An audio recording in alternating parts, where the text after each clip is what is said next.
Look, as pissed as I am at you right now, there's no way I'm gonna break your hand. Well, you don't really have a choice. God, just do it! This game is too smart. Half the people in this photo are now dead. We need to find what started all this.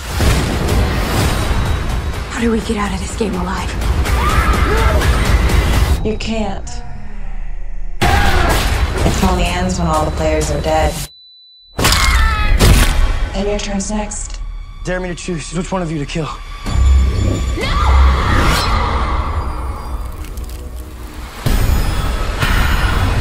Truth or dare?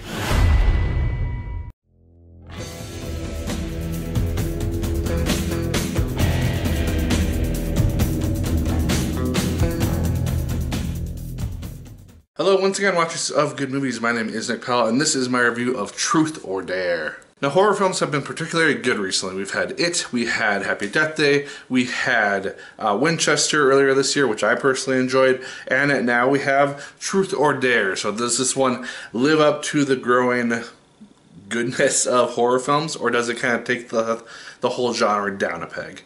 Let's talk about it. Now, the general premise of this film is that we have this group of friends. They're on spring break. They go to Mexico to party and everything, and we get to be roughly introduced to all the characters, figure out kind of their personalities, all those types of things. And Olivia, who's played by Lucy Hale, she meets this guy on the last night that they're in Mexico. He takes the group of them up to this abandoned church, and hey, let's play a game of Truth or Dare. And after they play the game, they all leave. They go back home to wherever it is that they're staying in their college, and they figure out that the game has followed them, and basically they have to do the truth or do the dare or they will die. And it's a very interesting concept for a movie, and it actually works pretty well. And the reason that I thought that it worked actually pretty well is the fact that there is a system behind it. It's not just completely random as to who is going to get asked Truth or Dare. It is basically in the order that they originally did the game in when they were in the church.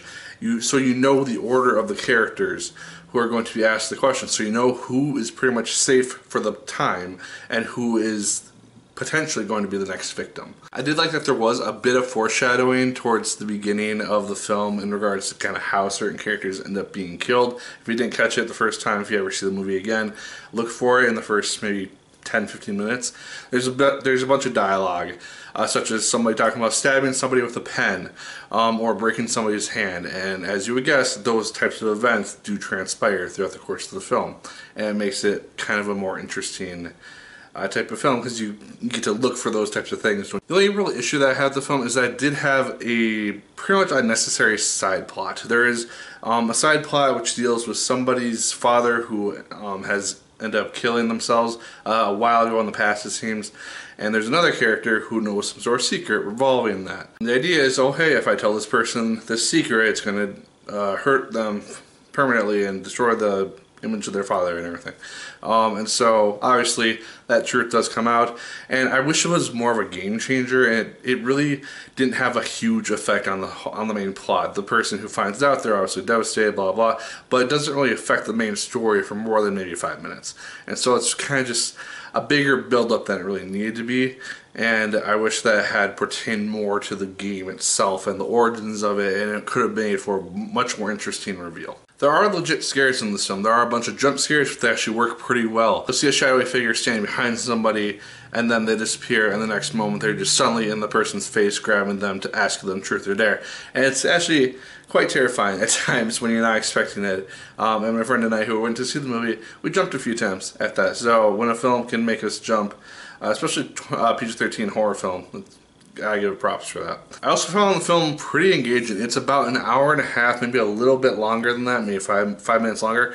And I didn't really look at my watch at all. I was pretty much focused on the film the whole time. It does slow down, does some exposition stuff, maybe 2/3 of the way through, but it does lead into the conclusion, and it makes sense as to why it's there, and it actually is pretty effective in regards to exposition. And so I was engaged throughout this whole entire film.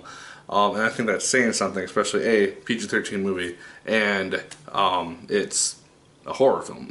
Lastly, I thought the ending, which I will not spoil, was actually pretty unique. I did not see it coming. I don't know if I was satisfied with it, but it was a unique way to end the movie, although it does kind of deter any potential for a sequel, I felt like, if this movie does well, which I think it maybe will. It does have to go against A Quiet Place, which is going to be tough this weekend. But if it does well, like it did with Happy Death Day, we could see maybe something else happening, but I don't really know what they would do with the sequel based on the ending of this movie. Unless it just had a completely separate universe or something, but I don't know. But guys, those are my thoughts on Truth or Dare. I actually personally really enjoyed it. I found it to be a really engaging, fun time. Don't expect really bloody, gory deaths or anything like that, because this is, again, a PG-13 horror film. It shows some blood, but that's about it. It's not really the big gore fest like Saw would be or anything of that sort. Despite that, I felt like the atmosphere that the film created was enough to really keep it engaging, and I had a really fun time with it. So guys, those are my thoughts on Truth or Dare. Let me know your thoughts in the comments down below. Did you like it as much as I did? Did you hate it more than I did? Let me know. Like, favorite, comment, and subscribe once again if you so choose. I appreciate it immensely. And as always, people, my name is Nick Pell, and once again, Truth or Dare.